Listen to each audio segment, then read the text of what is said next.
So this is a response video to my last video about uh, romantic love and marriage and things like that. And okay, here you go. So I have two of these things. See this? Uh-huh.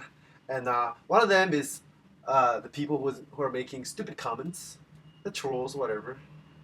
This is me and the rest of you guys. See, this skull right here doesn't have a cap. I just lost it because that's how I am, open-minded all the time. And this is what was happening. You know, the vagina is lubricated. Okay, now we're gonna open it up. We're gonna crack. There we go. Oh, there we go. And now we should do this. Okay. Anyway, so I thought that first of all, I was a little disappointed by just yeah. You don't know who's watching my videos, man. A lot of them are pretty ignorant. Anyways, so I think I made a mistake too. So after I bitched at you, I'm gonna bitch myself. I didn't make my points clear enough about what I meant by romantic love. Uh, well, if you watch Helen Fisher's video on TED about love, she stated clearly that there are three types of love. Of course, okay, three types. We're sort of generalizing here, right? It's hard to, like I said before, dub an emotion as complicated as love with a few conceptual terms. But like I said before, that's all we can do for now. If we want to have a discussion, we have to use language, and we have to generalize. That's what I'm going to do in this video, and that's what I did in the last video, okay? Helen Fisher stated that there are three neural correlates that sort of neural states that correlates to generally three types of love: the romantic love, the infatuation you get, you know, when you first become involved with someone romantically.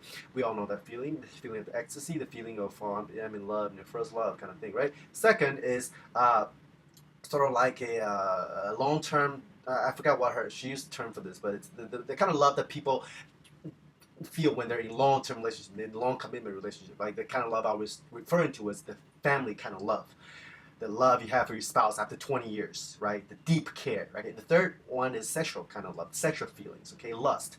She said that three of them can exist separately or together. Well, you can lie on your bed and think about, lie on your bed next to your wife, been married for 20 years, and think about you're infatuating with your coworkers or have sexual fantasies about your ex, whatever, you know, you all could coexist together or separately, okay?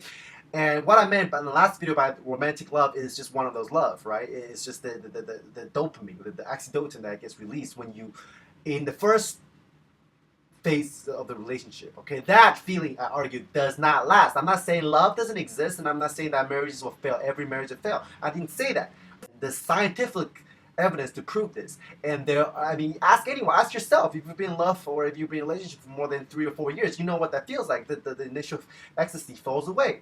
And what I mean to say is that marriage will work out better if you come to realization, you come to terms with this fact. And someone say you're not married, why do you can't come on marriage? What the fuck? That's the stupidest thing I've ever heard in my life. You know, like let me just give you a little example that I always like to give. Goethe, not Goethe, sorry, Wagner, right? The composer, the great composer Wagner.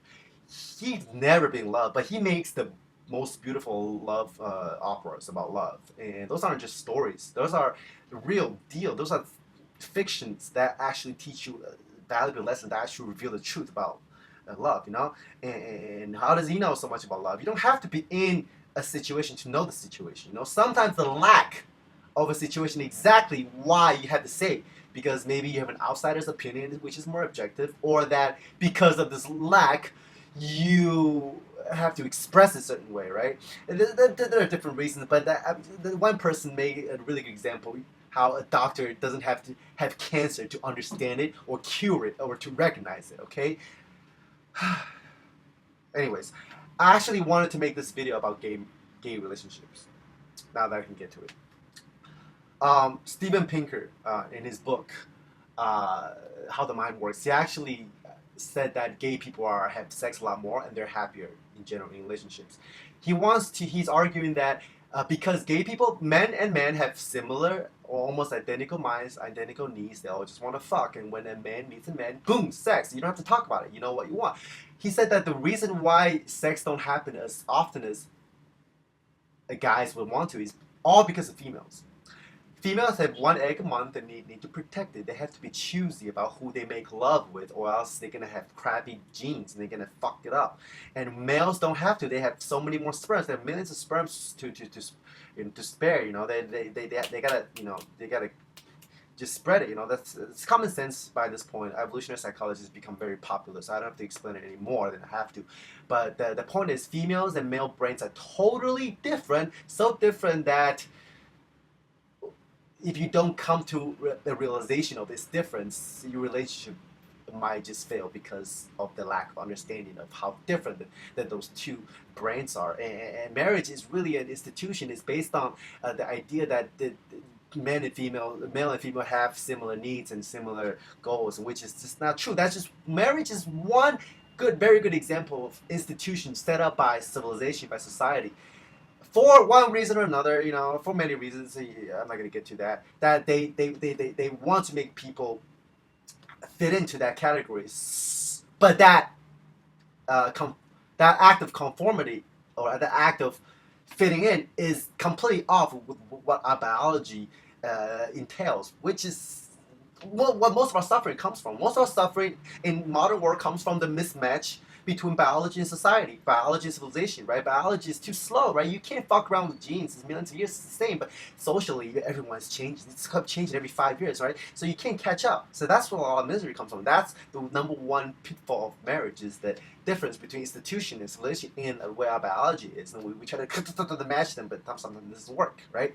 And gay people have more sex, and the gay people are happy in relationships, as argued by Steven Pinker, because men and men have similar brains and they know what each other want. He wanted us to imagine, this is a thought experiment in the book that says, imagine if women just wanted the same thing as men, which is just one night stands all the time. There'll be sex everywhere. You're not going to get rejected ever by a woman. You go to the bathroom, you open up the door, people are having orgies all the time. You go to the bus, people are having sex in the toilet.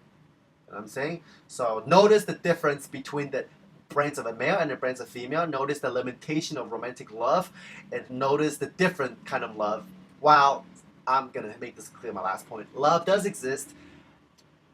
You have to transform it, like I said, from the romantic kind of love, the chemical that correlates with romantic love, to another different kind of neural output for a marriage to be successful sometimes, And like I said, I'm not saying all marriages don't work, right? But if you look at the statistics, where in the United States, half marriages end in divorce. And within that other half, how many are truly happy and truly in love?